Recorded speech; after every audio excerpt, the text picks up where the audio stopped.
you 100 times.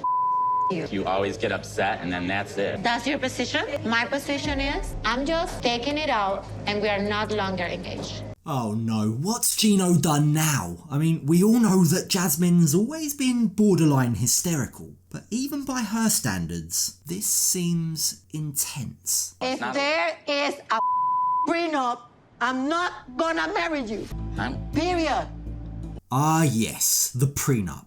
All roads seem to lead to the prenup. But before we head down those roads, let's rewind back to the start of this episode. So we left Gino in the last episode as he was bizarrely trying to assert his power in the relationship by refusing to peel vegetables. But when we join them in this episode the morning after, it seems like they're in a much better place. Why? Well, Gino has finally given Jasmine what she wants. You really surprised me this morning. I was not expecting you to be all like ready and with the blue pill already working.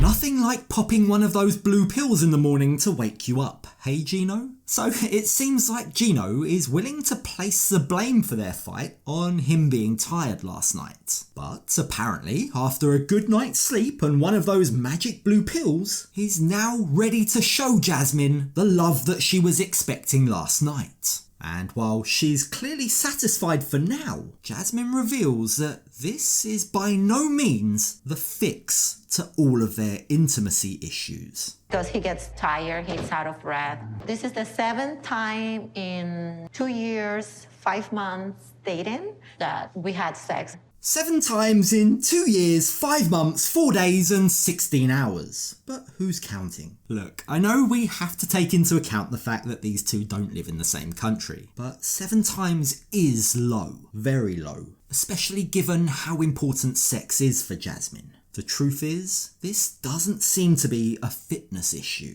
This seems like an incompatibility issue. Now, the question is, if sex is so integral in Jasmine's eyes to a successful relationship, why is it that she's still in this relationship? But you know what? I did bring a couple of gifts for you. Oh, thank you, baby. Hair that you asked me to investigate to show you what they offer in Michigan. Yeah, maybe that's why Jasmine's sticking around. Now, we all remember that Gino's the kind of man that wants to spend money on ladies, but it's very clear that his spending on Jasmine has definitely ramped up a few levels this season. That might stem from the fact that Jasmine resents Gino for the loss of her career, because he circulated nudes of her. Maybe she feels like he owes her these things because of what he did. But either way, she's gone from a woman who claimed not to be a sugar baby to now expecting him to spend how much on hair? This hair cost me $3,500, okay? I thought it was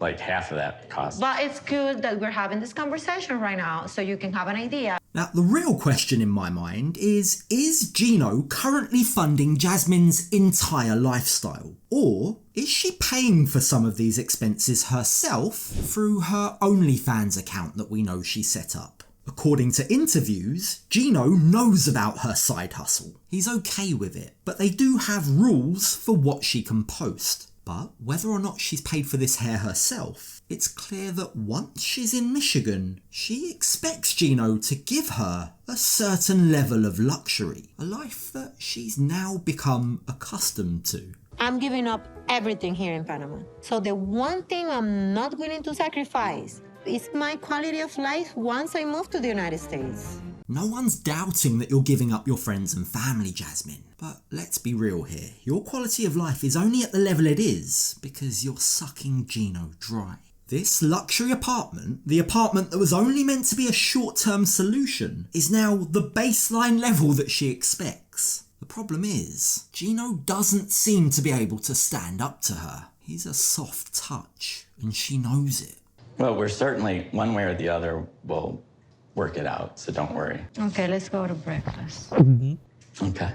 Before his trip to Panama, Gino was adamant that he and Jasmine would work out their issues. As far as I can see, their two biggest issues seem to be money and intimacy, neither of which they've sorted out at all. In fact, all we've seen so far is Gino evading the conversations that would have been perfect opportunities for him to just express himself. We saw that just now with the way that he dealt with the money issue. But we also saw that earlier when Jasmine asked him to take more initiative with being intimate with her. Look at how he tried to evade that issue too. So you're gonna try to do it more frequent? Yeah, let's see how it goes. You know, I don't like to plan stuff like that. Let's just let it happen naturally. Naturally, right? In front of Jasmine, Gino always adopts this, yeah, let's see, don't worry, it will work itself out, it will all be okay type of attitude. But when he's alone, when he's talking to the camera crew, Gino tells us how he really feels. And it's far from okay. She knows I have some money saved, okay? That's the problem. She thinks she can grab my retirement money like it's cash and start spending it. No, you can't do that. For as much as Jasmine might feel entitled to Gino's money, ultimately, the power is all in Gino's hands. It's his money. If he doesn't want to spend it, he doesn't have to. Everything she's buying is because Gino's allowed her to buy it. And that is the problem. By caving into everything she's asked for, by never saying no, he's set the expectation that he will pay for all these ridiculous things. So of course she expects that to continue when they move. Gino realises that he needs to put a stop to this, which is why, over breakfast, he finally musters up the courage to put on his big boy pants and discuss the issue of a prenup. I wanted to talk to you about how you feel, about signing a prenup. He may have stuttered his way through it, but he did get there in the end. But now I'm kind of scared for him. Just look at Jasmine's face. She is livid. When this topic last came up on the tell-all, Jasmine immediately shut down the idea. In fact, she went as far as to tell Gino's family that if he messed up their marriage, she'd take everything he has. So, is it possible that she's changed her mind since then? It hurts me, like you thinking I'm marrying you to divorce, first of all. No, I'm not saying that. I'm saying I think we'll be together forever. Jasmine's hurt for a few reasons here. Gino's finally standing his ground. We know she doesn't like that. But it also comes with the implication that Gino doesn't trust her and the risk that one day she might be left with nothing. But are we being too harsh on her here? Could there be another reason why she's so angry? After all, Panama does have some impressively low divorce rates. Maybe her aversion to a prenup is a cultural thing. You know what? If you wanna hear me like from the bottom of my heart, you 100 times you. The fact that Jasmine feels so disrespected by this does maybe make me feel that this might be a cultural thing, or that Jasmine's an excellent actress. Maybe she's just pissed she can't keep swindling Gino's retirement fund. Either way, despite his best efforts, Gino has completely failed in expressing himself. And now, Jasmine is beyond insulted. This, for her, is a deal breaker. You always get upset and then that's it. That's your position? My position is, I'm just taking it out and we are not longer engaged. Jasmine feels that after 2 years together, Gino should apparently know that she's not the kind of woman you'd need a prenup with. But I beg to differ. She's precisely the kind of woman you need a prenup with. This is a woman that will happily watch her fiance empty his retirement savings so as to put her in a luxury apartment alongside her ex. It's clear that Jasmine is lacking any form of self-awareness. She doesn't seem to understand how she's coming across. According to him, I'm gonna take everything from him and he's gonna lose his money. That's the perception he has on me.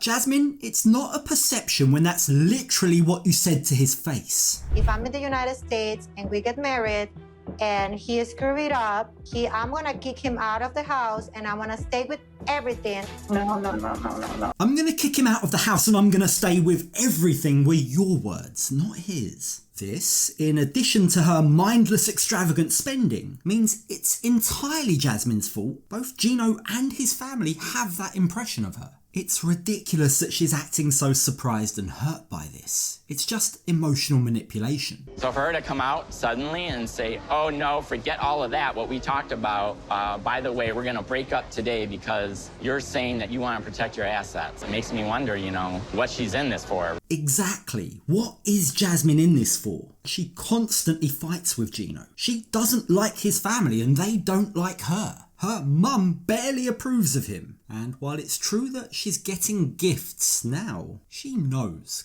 she knows that Gino won't be able to give her this same luxury back in America. Now, for Gino, it's clear what he's getting from this arrangement. He's got an attractive lady on his arm that he can show off. But with Jasmine, the dots aren't connecting. This morning, I actually woke up and I wrote down a proposal that, with Jasmine's best interests, in mind, I want to protect her. I mean, he could have probably prepared this yesterday before bringing it up, given that it wasn't really a surprise how Jasmine reacted. But despite being an engineer, it's glaringly obvious that Gino does have one or two screws loose. He's not the full enchilada. So the next morning, Gino attempts round 2 of this conversation with Jasmine. He's determined to be heard, and he's hoping that this time he comes better prepared.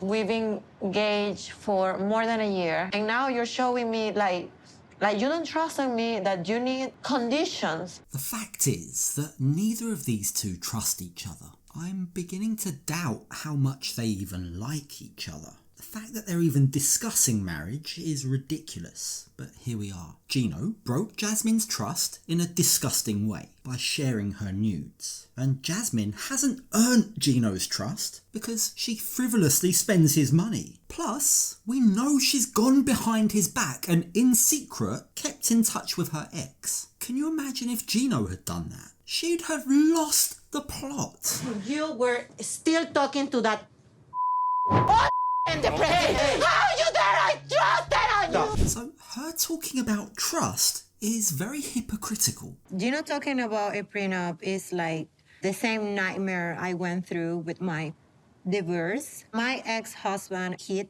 all the money. If anything, this actually proves the value of a prenup.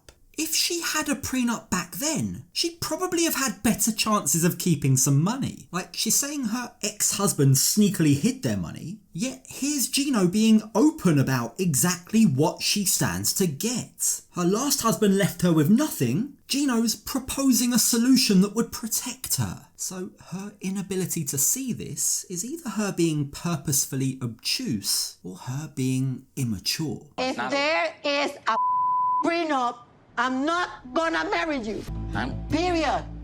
And there she goes, doing precisely what Jasmine always does. She never gives Gino room to talk. She agreed to come out and have a conversation with him, but if it's not exactly what she wants, she'll just throw a tantrum like a baby. I don't understand why Gino sticks around when he has to deal with this constantly. Mate, it can't be worth it.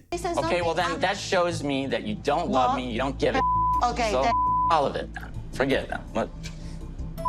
Just forget it. You.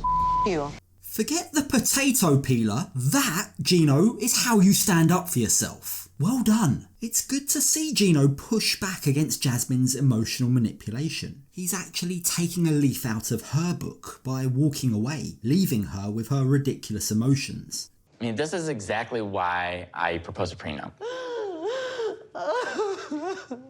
She's always screaming and yelling and can't have a normal conversation. Jasmine cries like a toddler, and it's almost hard to believe it's real because at this point, we've seen it so often. The thing is, if it is real, then this woman has huge issues with controlling her emotions. This isn't normal, and that's precisely why when you compare this to Gino's lack of emotions, they'd probably make a nightmare together. And guess what? Jasmine's not done. She wants more. So she storms into their room. She tells Gino to get out of the apartment that he pays for, and then, after Gino pleads with her, she finally gives him 2 seconds to actually listen to what he's written down. If I was the person that initiates a divorce, you would be giving the highest amount of financial protection.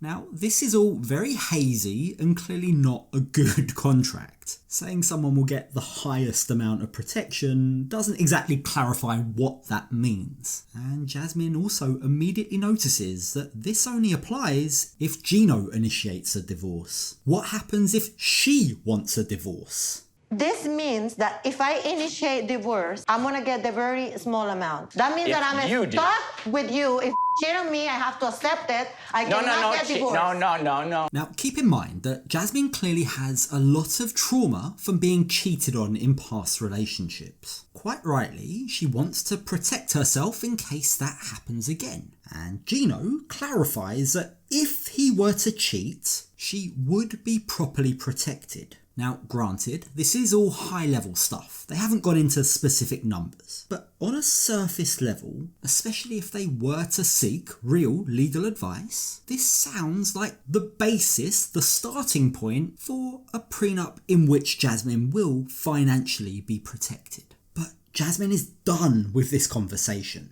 In fact, she rips up Gino's proposal and throws it in his face. You have to see the kind of relationship that I have with my exes. Yell. I get along even with my exes better than I do with you. They are better people. Just yell, don't you? Now, of course, this is Jasmine in the heat of the moment. This is Jasmine so upset that she'll say whatever it takes to hurt Gino. But can you see how hypocritical this is? This is the same Jasmine who, in the past, went off the rails at the mere mention of Gino's ex. If Gino had said these kinds of things to her, that would probably cause her irreparable damage. But seeing that Gino hasn't really taken the bait, she continues on this personal attack. I feel more attracted to my ex even than to He's better looking than you, and he has even more money than you, and he's young, and he doesn't have sex problems like you do. Ouch, that's a low blow. Jasmine's determined to hurt Gino, but we know that Gino's very skilled at not showing emotion. So how does he respond to her? Well, this has to be one of the funniest comebacks I've ever heard. You couldn't. You're the worst sexual person in the world. Pow! Take that, Jasmine. You just got Gino'd. I don't think there's any coming back from that. Now, when Gino questions why she isn't still with this ex of hers, her response is very suspicious. Why aren't you still with your ex? Tell me that. I won't even answer that. If only you knew. What does that mean? Is this some kind of mind game by Jasmine to try and make Gino think that something's going on with her ex? Or is something actually going on with her ex? Have they secretly been hooking up now that they live practically next door to each other? One thing's for sure, Gino and Jasmine are in a battle for power. But is this relationship even worth fighting over?